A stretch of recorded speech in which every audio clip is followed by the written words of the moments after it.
കർത്താവിൽ പ്രിയരെ, ഒരു പ്രാവശ്യം കൂടെ നിങ്ങളെ എഫെസ്യ ലേഖനത്തിലേക്ക് സ്വാഗതം ചെയ്യുന്നു. എഫെസ്യ ലേഖനം 5-ാം അധ്യായത്തിലേക്കാണ് ഇന്ന് നമ്മുടെ ധ്യാനങ്ങൾ പോകുന്നത്.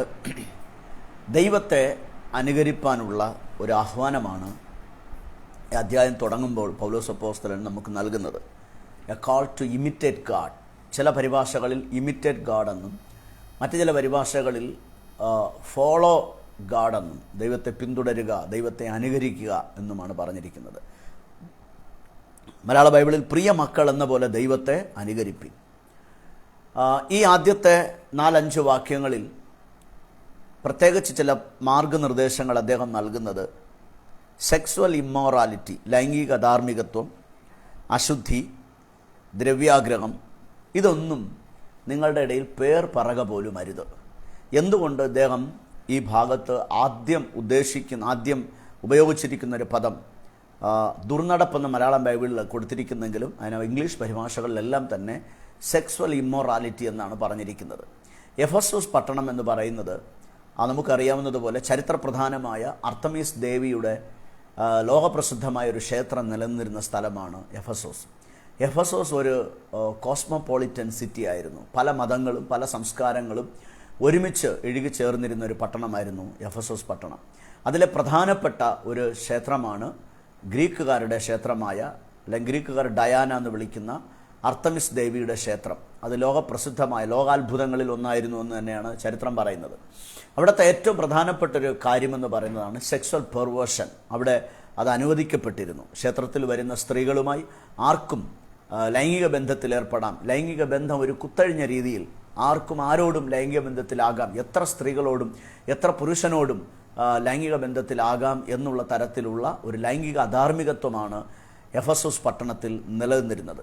അതുകൊണ്ട് തന്നെ ആ സഭയെ ബന്ധപ്പെട്ട് നിൽക്കുന്ന ശരിക്കും ഏഷ്യ മൈനറിൻ്റെ ഏറ്റവും പ്രധാനപ്പെട്ട ഒരു പട്ടണമായിരുന്നു എഫെസോസ്. ഇന്നത്തെ തുർക്കി എന്നാണ് നമുക്ക് ചരിത്രത്തിൽ ജോഗ്രഫിക്കലി മനസ്സിലാക്കാൻ കഴിയുന്നത്. അപ്പോൾ അങ്ങനെ ലൈംഗിക അധാർമികത്വത്തിന് ഏറ്റവും പേരുകേട്ട ഒരു ക്ഷേത്രമായിരുന്നു അർത്തമീസ് ദേവിയുടെ ക്ഷേത്രം. മതപരമായ അതൊരു അംഗീകരിക്കപ്പെട്ട കാര്യമായി, അതൊരു സംസ്കാരത്തോടും അവരുടെ മത ആചാരങ്ങളോടും വളരെ അടുത്ത് ബന്ധപ്പെട്ട് നിൽക്കുന്ന ഒന്നായിരുന്നു. ഒരു ഓപ്പൺ സെക്സ് എന്ന് പറയുന്നത് പോലെ ലൈംഗിക ഒരു അധാർമികത്വം. അപ്പോൾ അതിന് വിരോധമായി സംസാരിച്ചുകൊണ്ട് അവിടെ നിന്ന് വിശ്വാസത്തിലേക്ക് ക്രിസ്തുവിനെ സ്വീകരിച്ചു വന്നിരിക്കുന്ന ദൈവമക്കൾക്ക് ലൈംഗിക അധാർമികത, അശുദ്ധി, ദ്രവ്യാഗ്രഹം, പൊട്ടച്ചൊല്ല്, ചീത്തത്തരം, കളിവാക്ക്, അനാവശ്യമായി ഒരുവനെ മോശമായി ചിത്രീകരിച്ചുകൊണ്ട് സഹോദരങ്ങളെ പരിഹസിക്കുക, ഇതെല്ലാം ഒരു വിശുദ്ധന് അല്ലെങ്കിൽ ദൈവസഭയ്ക്ക്, ദൈവ പൈതലിന് അനുയോജ്യമല്ലാത്ത കാര്യങ്ങളാണെന്ന് പ്രബോധിപ്പിച്ചുകൊണ്ടാണ് ഈ അധ്യായത്തിൻ്റെ പ്രാരംഭ ഭാഗം അപ്പോസ്തലനായ പൗലോസ് വെക്കുന്നത്. അത് അവിടെ പറയുന്നൊരു കാര്യം, പൊട്ടച്ചൊല്ലും കളിവാക്കും ഉപയോഗിക്കരുതെന്നാണ്. അത് വിശുദ്ധന്മാർക്ക് യോജിച്ചതല്ല എന്ന് അദ്ദേഹം പറയുന്നു. വാസ്തവത്തിൽ പൊട്ടച്ചൊല്ല്, കളിവാക്ക് എന്നതുകൊണ്ട് തമാശ പറയരുതെന്നോ നർമ്മബോധത്തോടെ സംസാരിക്കരുതോ എന്നൊന്നും അതിനർത്ഥമില്ല. നർമ്മരസത്തോടെ സംസാരിക്കാം, തമാശ ആസ്വദിക്കാം, പറയാം. പക്ഷേ മറ്റൊരു വ്യക്തിയെ, മറ്റൊരാളെ, ഒരു മനുഷ്യനെ, നമ്മെപ്പോലെ ദൈവസാദൃശ്യത്തിൽ സൃഷ്ടിക്കപ്പെട്ട ഒരു മനുഷ്യനെ അയോഗ്യമായി ചിത്രീകരിക്കോ പരിഹാസ്യമായോ നിന്ദ്യമായോ കളിയാക്കിക്കൊണ്ട് ക്രൂരമായ പരിഹാസങ്ങളിൽ ഏർപ്പെടുന്നതും മറ്റൊരാളുടെ വികാരങ്ങളെ മുറിവേൽപ്പിക്കുന്ന തരത്തിൽ തമാശകൾ അവതരിപ്പിക്കുന്നതും ഒരു വലിയ തെറ്റാണ്. കാരണം അങ്ങനെ ചെയ്യുമ്പോൾ ദൈവസാദൃശ്യത്തിൽ സൃഷ്ടിക്കപ്പെട്ടിരിക്കുന്ന, അല്ലെങ്കിൽ ദൈവത്തിൻ്റെ ഇമേജിനെയാണ് നമ്മൾ കളിയാക്കുന്നത്, ദൈവസ്വരൂപത്തെയാണ് നമ്മൾ പരിഹസിക്കുന്നത്. അത് ദൈവമക്കൾക്ക് യോജിച്ചതല്ല എന്ന് പൗലോസ് വ്യക്തമായി അവിടെ അതുകൊണ്ടാണ് പറയുന്നത്. അപ്പോൾ വാസ്തവത്തിൽ ദുർനടപ്പ്, അശുദ്ധി, വിഗ്രഹാരാധനയായ ദ്രവ്യാഗ്രഹം, ഇവ പ്രവർത്തിക്കുന്നവർക്ക് ദൈവരാജ്യം അവകാശമാക്കുവാനും കഴിയില്ല എന്നുള്ള ഒരു മുന്നറിയിപ്പും പൗലോസ് നൽകുകയാണ്. ഇതെല്ലാം ഒരു കാലത്ത് ഇവർ ചെയ്തിരുന്നു. ഇവർ വിശ്വാസത്തിലേക്ക് വരുന്നതിന് മുമ്പ്, ക്രിസ്തുവിനെ അറിയുന്നതിന് മുമ്പ് ഇവർ ഇരുട്ടിലായിരുന്നു, അജ്ഞതയുടെ ഇരുട്ടിലായിരുന്നു. സത്യമെന്തെന്നും വെളിച്ചമെന്തെന്നും അറിയാത്ത തരത്തിൽ ഒരു അജ്ഞതയുടെ ഇരുട്ടിലായിരുന്ന സമയത്ത് ഇവരെല്ലാം ഇത് പിന്തുടർന്ന് വന്നവരാണ്. എന്നാൽ ഇപ്പോൾ നിങ്ങൾ ഇരുട്ടിലല്ല, ഇപ്പോൾ നിങ്ങൾ അജ്ഞരല്ല, ഇപ്പോൾ നിങ്ങൾ വെളിച്ചത്തിലാണ്. ക്രിസ്തു എന്ന വെളിച്ചത്തിൽ നിങ്ങൾ വന്നിരിക്കുകയാണ്. നിങ്ങൾ ആരെന്നും ദൈവമാരെന്നും ദൈവത്തിൽ നിങ്ങൾ ആരെന്നുമുള്ള വ്യക്തമായ വെളിച്ചം നിങ്ങൾക്ക് ലഭിച്ചിരിക്കുന്നു. അതുകൊണ്ട് ഇനിയും ഇരുട്ടിൻ്റെ നിഷ്ഫല പ്രവർത്തികളിൽ നിങ്ങൾ കൂട്ടാളികളാകരുത്, വഞ്ചിതരാകരുത്, വ്യർത്ഥ വാക്കുകളാൽ നിങ്ങൾ വഞ്ചിക്കപ്പെടരുത്. അവയാലല്ലോ പാപങ്ങളും അതുപോലെ തന്നെ ദുർനടപ്പുമൊക്കെ ഉണ്ടാകുന്നത് വ്യർത്ഥവാക്കുകളാലാണെന്ന് പൗലോസ് സഭയെ വാൺ ചെയ്യുകയാണ്, മുന്നറിയിപ്പ് നൽകുകയാണ്. അത് എക്കാലത്തുമുള്ള ഒരു സഭയോടുള്ള മുന്നറിയിപ്പാണ്. ഏഷ്യ മൈനറിലെ സഭകൾക്ക് മാത്രമല്ല, ലോകത്താകമാനം ഇന്നും നിലനിൽക്കുന്ന ദൈവസഭയ്ക്ക്, കർത്താവിൻ്റെ ശരീരമായി അറിയപ്പെടുന്ന ദൈവസഭയ്ക്ക് ആവശ്യമായ ഒരു പ്രബോധനമാണ് അപ്പോസ്തലനായ പൗലോസ് അതിലൂടെ പറയുന്നത്. ജാതികളായിരിക്കുന്നവർ, വെളിച്ചം ലഭിക്കാത്തവർ, ദൈവത്തെക്കുറിച്ചുള്ള അജ്ഞതയുള്ളവർ, ദൈവത്തിൽ അവരാരാണെന്നുള്ള അറിവില്ലാത്തവർ, അങ്ങനെ അജ്ഞരായിരിക്കുന്നവർ, ഇരുട്ടിൽ കിടക്കുന്നവർ ചെയ്യുന്ന പ്രവർത്തികൾ, അതിനെക്കുറിച്ച് പൗലോസ് അതിൻ്റെ തീവ്രതയെ വെളിപ്പെടുത്തുന്നത് ഇങ്ങനെയാണ്: അവർ ഗൂഢമായി ചെയ്യുന്നത് പറവാൻ പോലും ലജ്ജയാകുന്നു. അപ്പോൾ അത്രയും നികൃഷ്ടമായ ക്രൂരമായ പ്രവർത്തികൾ ഇരുട്ടിൽ കിടക്കുന്നവർ ചെയ്യുന്നുണ്ട്. അങ്ങനെ ആയിരുന്നു നിങ്ങളും ഒരിക്കൽ. എന്നാൽ ഇപ്പോൾ നിങ്ങൾ ക്രിസ്തു നിന്റെ മേൽ പ്രകാശിച്ചിരിക്കുകയാണ്. ഉറങ്ങുന്നവനെ, മരിച്ചവരുടെ ഇടയിൽ നിന്ന് എഴുന്നേൽക്ക, എന്നാൽ ക്രിസ്തു നിന്റെ മേൽ പ്രകാശിക്കും. എന്ന് വെച്ചാൽ ക്രിസ്തു നിന്റെ മേൽ പ്രകാശിക്കുവാൻ നിയോഗിച്ചിരിക്കുകയാണ്. പക്ഷെ നീ ഇന്നും അറിയായ്മ കൊണ്ട്, അല്ലെങ്കിൽ നീ ആരാണെന്നുള്ള സുബോധമില്ലാതെ, നീ ഒരു ദൈവപൈതലാണെന്നുള്ള ബോധമില്ലാതെ വീണ്ടും ആ ഇരുട്ടിൻ്റെ നിഷ്ഫല പ്രവൃത്തികളിൽ തിരികെ പോകുന്നത് കൊണ്ട് നീ ഇപ്പോൾ മരിച്ചവരുടെ ഇടയിൽ കിടക്കുന്നു എന്ന് ആത്മീയമായിട്ട്, അല്ലെങ്കിൽ ഒരു ആത്മീയ സന്ദേശം പൗലോസ് അവർക്ക് നൽകുകയാണ്. അടുത്ത് പറയുന്ന ഒരു പ്രധാനപ്പെട്ട കാര്യം 18 മുതൽ 18, 19, 20 വാക്യങ്ങളിൽ, വീഞ്ഞ് കുടിച്ച് മത്തരാകരുത്, വീഞ്ഞ് കുടിച്ച് മത്തരാകരുത്. പിന്നെന്ത് ചെയ്യണം? തമ്മിൽ അതിനാൽ ദുർനടപ്പുണ്ടാകുമല്ലോ. ആത്മാവ് നിറഞ്ഞവരായി സങ്കീർത്തനങ്ങളാലും സ്തുതികളാലും ആത്മീയ ഗീതങ്ങളാലും തമ്മിൽ സംസാരിച്ചും നിങ്ങളുടെ ഹൃദയത്തിൽ കർത്താവിന് പാടിയും കീർത്തനം ചെയ്തും നമ്മുടെ കർത്താവ് യേശുക്രിസ്തുവിൻ്റെ നാമത്തിൽ ദൈവവും പിതാവുമായവൻ എല്ലായ്പ്പോഴും എല്ലാറ്റിനും വേണ്ടിയും സ്തോത്രം ചെയ്തുകൊള്ളുവിൻ. സോ ആ കാലഘട്ടത്തിലെ ഒരു സാമൂഹിക സംസ്കാരമായിരുന്നു മദ്യപാനം, അല്ലെ വീഞ്ഞു കുടിച്ച് മദ്യപിച്ച് ലക്കുകെട്ട് കുത്തഴിഞ്ഞ ജീവിതം നയിക്കുക. ആരുമായിട്ടും, കാണുന്ന ഏത് സ്ത്രീകളുമായിട്ടും, സ്ത്രീകൾ ഏത് പുരുഷനുമായിട്ടും ലൈംഗിക ബന്ധത്തിൽ ഏർപ്പെട്ട് ഒരു അരാജകത്വം നിറഞ്ഞ, ഒരു അധർമ്മം നിറഞ്ഞൊരു ജീവിതമായിരുന്നു എഫെസോസ് പട്ടണത്തിലെ ലൈഫ്. അതൊരു സമൂഹത്തിൻ്റെ, അന്നത്തെ സമൂഹത്തിലെ സംസ്കാരത്തിൻ്റെ ഭാഗമായിട്ട്, മതപരമായ ചടങ്ങുകളുടെ ഭാഗമായിട്ടായിരുന്നു ലൈംഗിക അധാർമികതയും മദ്യാസക്തിയും ഈ രണ്ടും നിയമവിധേയമായി നിലനിന്നിരുന്ന കാര്യമാണ്. എന്നാൽ ഈ രണ്ടും ഇങ്ങനെ നിലനിൽക്കുമ്പോൾ ദൈവസഭയോട് കർത്താവിൻ്റെ ദാസൻ അതുകൊണ്ട് കർശനമായി ഉപദേശിക്കുകയാണ്, നിങ്ങൾ വീഞ്ഞു കുടിച്ച് മത്തരാകരുത്. പകരം എന്താണ് ചെയ്യേണ്ടത്? വീഞ്ഞു കുടിച്ച് മത്തരാകുന്നവർ വീഞ്ഞു കൊണ്ട് നിറഞ്ഞിരിക്കുകയാണ്. പ്രത്യുത നിങ്ങൾ ചെയ്യേണ്ടത് ആത്മാവ് നിറഞ്ഞവരായിരിപ്പീൻ. വീഞ്ഞിൽ നിങ്ങൾ നിറഞ്ഞവരായിരുന്നത് പോലെ ഇനി നിങ്ങൾ ആത്മാവിൽ നിറഞ്ഞവരായിരിപ്പീൻ. അപ്പോൾ വീഞ്ഞു കുടിച്ച് നിറഞ്ഞവരാകുമ്പോൾ ദുർനടപ്പാണ് അതിൻ്റെ ഫലമായിട്ട് പുറപ്പെടുന്നതെങ്കിൽ, നിങ്ങൾ ആത്മാവിൽ നിറഞ്ഞവരായിരിക്കുമ്പോൾ അങ്ങനെ നിറഞ്ഞിരിക്കുന്നൊരു വ്യക്തിയിൽ നിന്ന് പുറപ്പെടുന്നത് സങ്കീർത്തനങ്ങളും സ്തുതികളും ആത്മീയ ഗീതങ്ങളും ദൈവത്തെ സ്തുതിക്കുന്ന പാട്ടുകളുമാണ് അവനിൽ നിന്ന് ഉണ്ടായി വരുന്നത്. അങ്ങനെ അവൻ പിതാവിനെ സ്തുതിപ്പാൻ തക്കവണ്ണം ഇടയായിത്തീരും. ഈ അധ്യായത്തിൽ 3 തരത്തിൽ നടക്കാൻ പറയാം. ഒന്ന്, 5-ാം അധ്യായൻ്റെ 2-ാം വാക്യത്തിൽ പറഞ്ഞു, നിങ്ങൾ സ്നേഹത്തിൽ നടക്കണം. എങ്ങനെയാണ് സ്നേഹത്തിൽ നടക്കേണ്ടത്? യേശു ക്രിസ്തു തന്നെത്താൻ തൻ്റെ സഭയ്ക്കു വേണ്ടി ഏൽപ്പിച്ചു കൊടുക്കുകയും ദൈവത്തിൻ്റെ മുമ്പിൽ സൗരഭ്യവാസനയുള്ള ഒരു യാഗമായി ആ സ്നേഹം നിമിത്തം തന്നെത്താൻ ഏൽപ്പിച്ചു കൊടുത്ത് ആയിത്തീർന്നത് പോലെ നാമും തമ്മിൽ സ്നേഹിക്കുകയും സഹോദരന് വേണ്ടി നമ്മുടെ ശരീരത്തിൻ്റെ അവയവത്തിന് വേണ്ടി തന്നെത്താൻ നമ്മൾ ഏൽപ്പിച്ചു കൊടുത്തുകൊണ്ട് ആ ഒരു സൗരഭ്യവാസനയായ യാഗമായി തീരുക എന്നുള്ള ഒരു വലിയ ഡിവൈൻ ഡെഡിക്കേഷനെ, ഒരു വലിയ ഡിവൈൻ ആത്മീയ സമർപ്പണത്തെ അപ്പോസ്തലനായ പൗലോസ് ഈ അധ്യായത്തിൽ പറയുകയാണ്. 5-ാം അധ്യായൻ്റെ 9-ാം വാക്യത്തിൽ നിങ്ങൾ വെളിച്ചത്തിൽ നടക്കണം. 5:15 പറയുന്നു, നിങ്ങൾ ജ്ഞാനികളായി നടക്കണം.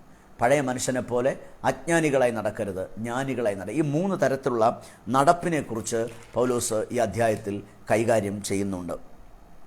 22 മുതൽ 33 വരെയുള്ള വാക്യങ്ങളിൽ, അത് ഈ അധ്യായത്തിലെന്ന് മാത്രമല്ല വേദപുസ്തകത്തിലെ തന്നെ വളരെ സുപ്രധാനമായ ഒരു മിസ്റ്ററിയെ പൗലോസ് കൈകാര്യം ചെയ്യുകയാണ്. എന്താണ് മിസ്റ്ററി, അല്ലെങ്കിൽ ആ മർമ്മം എന്താണ്? ക്രിസ്തുവും തൻ്റെ സഭയും തമ്മിലുള്ള ഒരു മർമ്മത്തെ, അവർ തമ്മിലുള്ള ബന്ധത്തിൻ്റെ ഒരാഴമേറിയ മർമ്മത്തെ പൗലോസ് ഇതിനകത്ത് വെളിപ്പെടുത്തുകയാണ്. അതിന് പൗലോസ് ഉപയോഗിക്കുന്ന ഒരു ചിത്രം എന്ന് പറയുന്നത് ഭാര്യയും ഭർത്താവുമായിട്ടുള്ള ബന്ധമാണ്, അല്ലെങ്കിൽ ഒരു കുടുംബ ബന്ധമാണ്.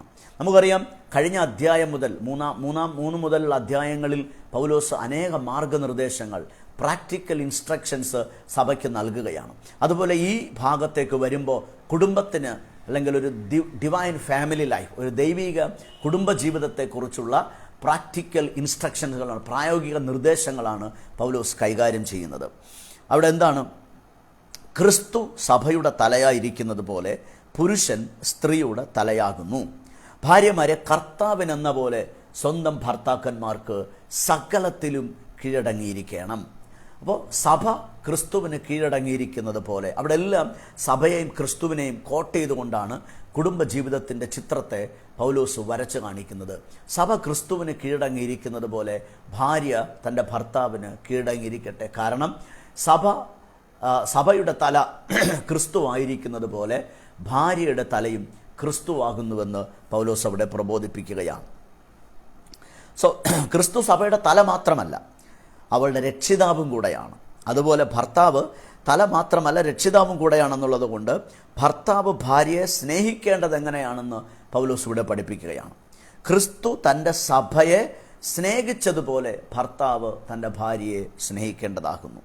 ക്രിസ്തു സഭയെ സ്നേഹിച്ചത് കൊണ്ട് താൻ എന്താണ് ചെയ്തത്? തന്നെത്താൻ അവൾക്ക് വേണ്ടി ഏൽപ്പിച്ചു കൊടുത്തിട്ടാണ് ക്രിസ്തു സഭയെ സ്നേഹിപ്പാനിടയായി തീർന്നത്. ആ വാക്യത്തിൽ പൗലോസ് ഭർത്താവിൻ്റെ ഡെഡിക്കേഷനെക്കുറിച്ച്, കുടുംബത്തോട്, എൻ്റെ ഭാര്യയ്ക്ക് വേണ്ടി ഭർത്താവ് തന്നെത്താൻ എങ്ങനെ ഡെഡിക്കേറ്റഡ് ആകണം, എത്രത്തോളം ഡെഡിക്കേറ്റഡ് ആയിട്ടുള്ള ഒരു സ്നേഹമാണ് ഹസ്ബൻഡിന് വൈഫിനോട് ഉണ്ടാകേണ്ടതെന്ന് പൗലോസ് ആ അധ്യായത്തിൽ ഈ ഭാഗങ്ങളിൽ വിശദീകരിക്കുകയാണ്. സഭയെ വിശുദ്ധിയും വെടിപ്പും കറ ചുളുക്കം മുതലായത് ഒന്നുമില്ലാതെ തനിക്ക് മുമ്പിൽ തേജസ്സോടെ നിർത്തേണ്ടതിന് അവൾക്ക് വേണ്ടി ക്രിസ്തു തന്നെത്താൻ ഏൽപ്പിച്ചു കൊടുത്തു. ആ ത്യാഗത്തെ, ആ സാക്രിഫൈസിനെ ഓർപ്പിച്ചുകൊണ്ടാണ് ഭർത്താവ് എങ്ങനെ ഭാര്യയെ സ്നേഹിക്കണമെന്ന് പൗലോസ് പഠിപ്പിക്കുന്നത്. ഭർത്താവിൻ്റെ ഒരു ഡെഡിക്കേറ്റഡ് ലവ്, ഒരു സമർപ്പിതമായ സ്നേഹമാണ് ഭാര്യയെ ശോഭാപരിപൂർണയായി നിൽക്കുവാൻ ഇടയാക്കുന്നൊരു ഘടകം. 45-ാം സങ്കീർത്തനം നമ്മൾ വായിക്കുന്നു, നിൻ്റെ വലതുഭാഗത്ത് രാജ്ഞി, ഓഭീർ തങ്കമണിഞ്ഞിരിക്കുന്നു, അവർ ശോഭ പരിപൂർണയായിരിക്കുന്നു എന്നൊക്കെ പറഞ്ഞിരിക്കുന്നില്ല. ആ വാക്യം നമുക്ക് എല്ലാ വിവാഹ ശുശ്രൂഷകളിലും വായിക്കാറുണ്ട്, 45-ാം സങ്കീർത്തനം. സഭ അല്ലെങ്കിൽ ഭാര്യ എങ്ങനെ ഒരു ഭർത്താവിൻ്റെ കൂടെ ശോഭ പരിപൂർണയായി നിൽക്കാൻ കഴിയും? സഭയ്ക്ക് എങ്ങനെയാണ് ക്രിസ്തുവിൻ്റെ കൂടെ ശോഭ പരിപൂർണയായി അവൻ്റെ മുമ്പിൽ നിൽക്കാൻ കഴിയുന്നത്? ക്രിസ്തു തന്നെത്താൻ അവൾക്ക് വേണ്ടി ഏൽപ്പിച്ചു കൊടുത്തു. He dedicated, he sacrificed himself to her. അവൾക്ക് വേണ്ടി തന്നെത്താൻ ഒരു യാഗമായി തീർന്നു. ആ യാഗത്തിലൂടെ മാത്രമാണ് സഭയ്ക്ക് തൻ്റെ മുമ്പിൽ തേജസ്സോടെ നിൽക്കുവാൻ കഴിയുകയുള്ളൂ എന്ന് തിരിച്ചറിവാണ് ക്രിസ്തു തന്നെത്താൻ ഏൽപ്പിച്ചു കൊടുക്കുവാൻ പ്രേരിപ്പിക്കപ്പെട്ടത്. അതുപോലെ ഓരോ ദൈവിക ക്രിസ്ത്യൻ ഭർത്താക്കന്മാരും, ഓരോ വിശ്വാസികളായ ഭർത്താക്കന്മാരും, തങ്ങൾ വിശ്വാസികളാണ്, തങ്ങൾ ദൈവപുത്രന്മാരാണെന്നുള്ള ബോധ്യമുള്ള ഭർത്താക്കന്മാരും ഭാര്യമാർക്ക് വേണ്ടി, അല്ലെങ്കിൽ കുടുംബജീവിതത്തിൻ്റെ ആ സമാധാനത്തിന് വേണ്ടി, കുടുംബജീവിതത്തിൻ്റെ മനോഹാരിതയ്ക്ക് വേണ്ടി, ഭാര്യയെ അവളിലുള്ള തേജസ്സിനെ ശോഭയോടെ പുറത്തെടുക്കുവാൻ വേണ്ടി തന്നെത്താൻ ഏൽപ്പിച്ചു കൊടുത്തുകൊണ്ട്, തന്നെത്താൻ സമർപ്പിച്ചുകൊണ്ടുള്ള ഒരു സ്നേഹം പ്രകടിപ്പിക്കണമെന്ന് ഭർത്താക്കന്മാരെ കർത്താവിൻ്റെ ദാസനായ അപ്പോസ്തലനായ പൗലോസ് വ്യക്തമായി പഠിപ്പിക്കുകയാണ്. സഭ തൻ്റെ തേജസ്സിൽ പ്രശോഭിക്കുവാൻ ക്രിസ്തുവിൻ്റെ സമർപ്പണവും സ്നേഹവും ആവശ്യമായിരുന്നത് പോലെ ഭാര്യ തൻ്റെ മഹത്വത്തെ വെളിപ്പെടുത്തുവാൻ, തൻ്റെ തേജസ്സിൽ ശോഭിക്കേണ്ടവന് ഭർത്താവിൻ്റെ ത്യാഗോജലമായ അല്ലെങ്കിൽ സമർപ്പിതമായ സ്നേഹം ആവശ്യമാണ്. അടുത്ത അദ്ദേഹം പറയുന്നത്, ആർക്കും സ്വയം ഒരു ശരീരത്തെ ഉപദ്രവിക്കുവാനോ വേദനിപ്പിക്കുവാനോ മുറിവേൽപ്പിക്കുവാനോ കഴിയുകയില്ല. ഇന്നും നമ്മുടെ സമൂഹത്തിൽ, അന്നത്തെ എഫെസോസ് സമൂഹത്തിലെ കൾച്ചറും ഇന്നും നമ്മുടെ സമൂഹത്തിൽ പലയിടങ്ങളിലും കാണുന്നൊരു കാര്യമാണ് ഭാര്യമാരെ അകാരണമായി ഉപദ്രവിക്കുകയും മാരകമായി മുറിവേൽപ്പിക്കുകയും പീഡിപ്പിക്കുകയും മാനസികമായും ശാരീരികമായും ഉപദ്രവിക്കുകയും ചെയ്യുന്ന ഒരു ഭർത്താക്കന്മാരുടെ കൂട്ടം, ഒരു സംസ്കാരം. എഫെസോസ് പട്ടണത്തിൽ അന്ന് ഭാര്യമാരെ ഭർത്താക്കന്മാർ ഒരു അടിമകളായിട്ടാണ് പരിഗണിച്ചിരുന്നത്. അവർക്ക് യാതൊരു വിധമായ സ്വാതന്ത്ര്യമില്ലായിരുന്നു. അന്നത്തെ കൾച്ചറിൽ ഒത്തിരി യുവതികൾ വിവാഹിതരാകാൻ പോലും മനസ്സില്ലാത്തവരായിരുന്നു. കാരണം ഭർത്താക്കന്മാരുടെ കൂടെ ജീവിതകാലം ജീവിതകാലം മുഴുവൻ ഒരടിമയെപ്പോലെ ഉപദ്രവങ്ങളേറ്റുകൊണ്ട് പീഡനമേറ്റുകൊണ്ട് ജീവിക്കേണ്ടി വരുമെന്നുള്ള ഭയം കൊണ്ട് പല യുവതികളും അന്ന് വിവാഹത്തിന് വിവാഹത്തിന് തയ്യാറാകാത്തവരായിരുന്നു. അങ്ങനെ ഒരു കൾച്ചറുള്ള ആ ദേശത്തേക്ക് എഴുതുന്ന ലേഖനത്തിലാണ് പൗലോസ് പറയുന്നത്, നിങ്ങളുടെ ഭാര്യയെ സ്വന്തം ശരീരത്തെ പോലെ നിങ്ങൾ സ്നേഹിക്കണം. സ്വന്തം ശരീരത്തെ ആരും പകയ്ക്കുന്നില്ല എന്ന് പൗലോസ് അവിടെ പറയുന്നുണ്ട്. ആരും തൻ്റെ ജഡത്തെ ഒരു നാളും പകച്ചിട്ടില്ലല്ലോ. ക്രിസ്തുവും സഭയെ ചെയ്യുന്നത് പോലെ അതിനെ പോറ്റി പുലർത്തുകയത്രേ ചെയ്യുന്നത്. അതെ, സ്വന്തം ശരീരത്തെ ആർക്കും മുറിവേൽപ്പിക്കാൻ പറ്റത്തില്ല. പക്ഷെ നമുക്കറിയാം, ബൈബിളിൽ സുവിശേഷങ്ങളിൽ സ്വന്തം ശരീരത്തെ മുറിവേൽപ്പിച്ച ഒരു മനുഷ്യനെക്കുറിച്ചുള്ള സംഭവം നമ്മൾ വായിച്ചിട്ടുണ്ട്. ഗദരദേശത്ത് യേശുവും തൻ്റെ ശിഷ്യന്മാരും എത്തുമ്പോൾ, ഗന്നസരത്ത് തടാകത്തിൻ്റെ അക്കരെ എത്തുമ്പോൾ അവിടെ ഒരു മനുഷ്യനുണ്ടായിരുന്നു, കല്ലറകളിൽ പാർക്കുന്നൊരു മനുഷ്യൻ. അവൻ തന്നെത്താൻ ഉറക്കെ അലറി വിളിച്ച് ശബ്ദമുണ്ടാക്കുകയും കല്ലെടുത്ത് തന്നെത്താൻ തൻ്റെ ശരീരത്തെ ഇടിച്ച് മുറിവേൽപ്പിക്കുകയും അങ്ങനെ മാരകമായി വസ്ത്രം ധരിക്കാതെ തൻ്റെ ശരീരത്തെ സ്വയം അപമാനിച്ചുകൊണ്ട് ജീവിച്ച ഒരു ഭൂതഗ്രസ്തനാണെന്നാണ് നമ്മളവിടെ വായിക്കുന്നത്. ആ മനുഷ്യനെക്കുറിച്ച് ആ ഭൂതഗ്രസ്തനോട് യേശു സംസാരിക്കുമ്പോൾ എൻ്റെ പേരെന്തെന്ന് ചോദിക്കുമ്പോൾ ആ ഭൂതഗ്രസ്തൻ പറഞ്ഞത് ലഗ്യോൻ ആകുന്നുവെന്നാണ്. അതിനെ പലരും വ്യാഖ്യാനിക്കുന്നത് ഈ ഗ്രീക്ക് പട്ടാളത്തിലെ ഒരു ബറ്റാലിയൻ ഓഫ് ആർമിയുടെ ആ പേരാണ് ലീജിയൻ അല്ലെങ്കിൽ ലഗ്യോൻ എന്ന് പറയുന്നത്. അതിൽ കുറഞ്ഞത് 2000 മുതൽ 6000 വരെ അംഗങ്ങളുള്ള ഒരു ആർമി ക്യാമ്പിനെയാണ് ലീജിയൻ എന്ന് പറയുന്നത്. അപ്പോൾ എല്ലാവരും പറയുന്നത് കുറഞ്ഞത് 2000 മുതൽ 6000 വരെ ഭൂതങ്ങൾ ആ മനുഷ്യനിൽ ഉണ്ടായിരുന്നു എന്നാണ്. ഓക്കെ, 2000 3000 അല്ലെങ്കിൽ 10 ആയിക്കൊള്ളട്ടെ. ഭൂതഗ്രസ്തനായിരുന്നതിൻ്റെ ക്യാരക്ടർ, അതിൻ്റെ റിഫ്ലക്ഷൻ എന്തായിരുന്നു? അദ്ദേഹം ശരീരത്തെ സ്വയം മുറിവേൽപ്പിക്കുകയായിരുന്നു, സ്വയം കല്ലുകൾ കൊണ്ട് ശരീരത്തെ ചതയ്ക്കുകയായിരുന്നു. എന്നാൽ ഇവിടെ പൗലോസ് പറയുകയാണ്, ഒരു ഭർത്താവ് തൻ്റെ ഭാര്യയെ ഉപദ്രവിക്കുന്നുവെങ്കിൽ അവൻ സ്വയം ശരീരത്തെ ഉപദ്രവിക്കാനാകുന്നുവെന്നാണ്. അങ്ങനെയെങ്കിൽ ഭാര്യയെ ഉപദ്രവിക്കുന്ന ഭർത്താക്കന്മാരെ നമുക്ക് ഭൂതഗ്രസ്തനെന്ന് നിസ്സംശയം പറയാൻ പറ്റും. ഭൂതം ബാധിച്ചതുകൊണ്ടാണ് അവൻ ഭാര്യയെ മാനസികമായും ശാരീരികമായും മുറിവേൽപ്പിക്കാനും ഉപദ്രവിക്കാനും വേദനിപ്പിക്കാനും തയ്യാറാകുന്നതെന്ന് ചുരുക്കം. വിശ്വാസികളായ ഭർത്താക്കന്മാർ, നിങ്ങൾ വിശ്വാസികളാണെന്ന് ബോധമുള്ള ഭർത്താക്കന്മാർ അങ്ങനെ ഉപദ്രവിക്കുന്നവരുണ്ടെങ്കിൽ നിങ്ങൾ ഏത് ആത്മാവിനാൽ അധീനരായിരിക്കുന്നു എന്ന് ചിന്തിക്കേണ്ടത് ആവശ്യമാണ്. ഒരു വിശ്വാസിയായ ഭർത്താവിന് അല്ലെങ്കിൽ ഒരു ദൈവ പൈതലായ ഭർത്താവിന് ഒരു കാരണവശാലും തൻ്റെ ഭാര്യയെ ശാരീരികമായോ മാനസികമായോ ഉപദ്രവിക്കാനും മുറിവേൽപ്പിക്കാനും കഴിയില്ല, അല്ലെങ്കിൽ അങ്ങനെ പാടില്ല എന്നതാണ് അപ്പോസ്തലൻ പൗലോസ് കുടുംബജീവിതത്തെക്കുറിച്ച് പ്രബോധിപ്പിക്കുന്നത്.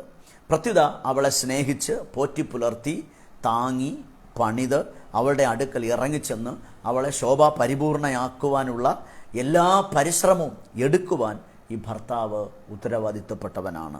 അതാണ് ഈ പൗലോസ് ഇവിടെ ചൂണ്ടിക്കാണിക്കുന്നത്.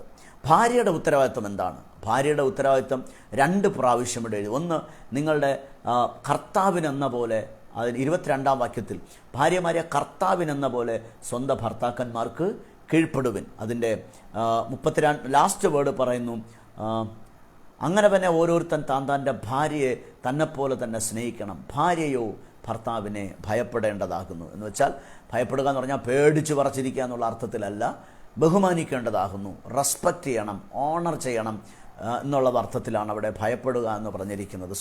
ഭാര്യയുടെ ഉത്തരവാദിത്തം ബഹുമാനിക്കുക, ഭർത്താവിനെ കീഴ്പ്പെട്ടിരിക്കുക, ഭർത്താവിനെ ബഹുമാനിക്കുക. ഭർത്താവിൻ്റെ ദർശനത്തോട്, ഭർത്താവ് ഒരു സുവിശേഷകനാണെങ്കിൽ ആ ഭർത്താവിൻ്റെ ദർശനം എന്താണെന്ന് മനസ്സിലാക്കി ആ ദർശനത്തിന് വേണ്ടതായ സപ്പോർട്ട് നൽകുക എന്നതാണ് ആ ഭാര്യയുടെ ഉത്തരവാദിത്തം. ആ ദർശനത്തോട് വിധേയപ്പെട്ടിരിക്കുക, ആ ദർശനത്തോട് കീഴ്പ്പെട്ടിരിക്കുക, ആ ദർശനം പ്രാപിച്ചിരിക്കുന്ന മനുഷ്യന് കീഴ്പ്പെട്ടിരിക്കുക എന്നതാണ് ദർശനമുള്ള ഒരു ഭർത്താവിൻ്റെ ഭാര്യയുടെ ഉത്തരവാദിത്തം. Yes, okay. ഭാര്യയുടെ ഉത്തരവാദിത്തങ്ങൾ ബൈബിളിൽ മനോഹരമായിട്ട് ചിത്രീകരിച്ചിട്ടുണ്ട്. പ്രത്യേകിച്ച് സദൃശവാക്യം 31-ാം അധ്യായം വായിക്കുമ്പോൾ ഒരു സാമർത്ഥ്യമുള്ള ഒരു ഭാര്യയുടെ ക്യാരക്ടർ എന്താണ്, അവളുടെ വീട്ടിലെ ആക്ടിവിറ്റീസ് എന്താണെന്ന് ആ അധ്യായത്തിൽ വ്യക്തമായി രേഖപ്പെടുത്തിയിട്ടുണ്ട്. എന്നെ കേൾക്കുന്ന ഭാര്യമാർ നിശ്ചയമായിട്ടും ആ 31-ാം അധ്യായം, സദൃശവാക്യങ്ങൾ 31-ാം അധ്യായം വായിച്ച് ഗ്രഹിക്കേണ്ടത് അത്യന്താപേക്ഷിതമാണ്. അവസാനം പൗലോസ് പറഞ്ഞു നിർത്തുന്നത് ഭാര്യയും ഭർത്താവും ഏകദേഹമത്രേ. അത് ഉൽപ്പത്തി പുസ്തകം മൂന്നാം അധ്യായത്തിൽ തന്നെ അത് 2-ാം അധ്യായം മുതൽ 2-ാം അധ്യായം അവസാന ഭാഗങ്ങളിൽ അത് പറഞ്ഞിട്ടുണ്ട്. അതുകൊണ്ട് പുരുഷൻ അപ്പനെ അമ്മയും വിട്ട് ഭാര്യയോട് പറ്റിച്ചേരും, അവർ ഇരുവരും ഏകദേഹമായി തീരും. ഈ ഏകദേഹമായി തീരും എന്നതിനെക്കുറിച്ച് പറഞ്ഞിട്ട് അദ്ദേഹം ഈ മർമ്മം വലിയത് ഞാൻ ക്രിസ്തുവിനെയും സഭയെയും ഉദ്ദേശിച്ചത്രേ പറയും. അതെ, ക്രിസ്തുവും സഭയും ഏകദേഹമായി ഏക ശരീരമായി തീർന്നിരിക്കുന്നു. മഹത്വത്തിൻ്റെ പ്രത്യാശയായി ക്രിസ്തു എൻ്റെ ഉള്ളിൽ വസിക്കുന്നു. ഇപ്പം ഞാനും ക്രിസ്തുവും ഒരു ശരീരമായി തീർന്നിരിക്കുകയാണ്. ഓരോ ദൈവമക്കളും ക്രിസ്തുവുമായിട്ട് ഏക ശരീരമായി തീർന്നിരിക്കുകയാണ്. ആ മർമ്മത്തെയാണ് ഭാര്യാഭർത്തൃ ബന്ധത്തിലൂടെ ഈ അധ്യായത്തിൽ അദ്ദേഹം പ്രധാനമായിട്ട് ചിത്രീകരിച്ച് കാണിച്ചു തരുന്നത്. ഒരു നല്ല കുടുംബജീവിതത്തെ, ഒരു ഡിവൈൻ ഫാമിലി, ഒരു ദൈവീക കുടുംബത്തിൻ്റെ ചിത്രത്തെയാണ് ഈ 5-ാം അധ്യായം 22 മുതൽ 33 വരെയുള്ള വാക്യങ്ങളിൽ പൗലോസ് വരച്ച് കാണിക്കുന്നത്. സോ ഇങ്ങനെ ഈ അധ്യായം തന്നെ അവസാനിപ്പിക്കുകയാണ്. ആമേൻ. നമ്മുടെ ജീവിതത്തിലും ഈ ഒരു നല്ല കുടുംബജീവനെ കേൾക്കുന്ന എല്ലാവരോടും ഞാൻ പറയുകയാണ്, നമ്മുടെ ഫാമിലി ഒരു ഡിവൈൻ ഫാമിലിയായി മാറട്ടെ. ഭർത്താക്കന്മാർ ഭാര്യയെ സ്വന്തം ശരീരങ്ങളെപ്പോലെ സ്നേഹിക്കാനും ഭാര്യമാർ ഭർത്താക്കന്മാർക്ക് കീഴ്പ്പെട്ടിരിക്കാനും കഴിയുന്ന ആ സഭയും ക്രിസ്തുവും തമ്മിൽ ഐക്യപ്പെട്ട് വിധേയപ്പെട്ട് സ്നേഹിക്കുന്നത് പോലെ തമ്മിൽ സ്നേഹമുള്ളൊരു കുടുംബമായി തീരട്ടെ എന്ന് പ്രാർത്ഥിച്ച് ആശംസിക്കുന്നു, അനുഗ്രഹിക്കുന്നു. God bless you. നാളെ നമുക്ക് വീണ്ടും എഫെസ്യ ലേഖനം 6-ാം അധ്യായത്തിലേക്ക് നമുക്ക് മടങ്ങി വരാം. കർത്താവ് നിങ്ങളെ അനുഗ്രഹിക്കുമാറാകട്ടെ. ആമേൻ.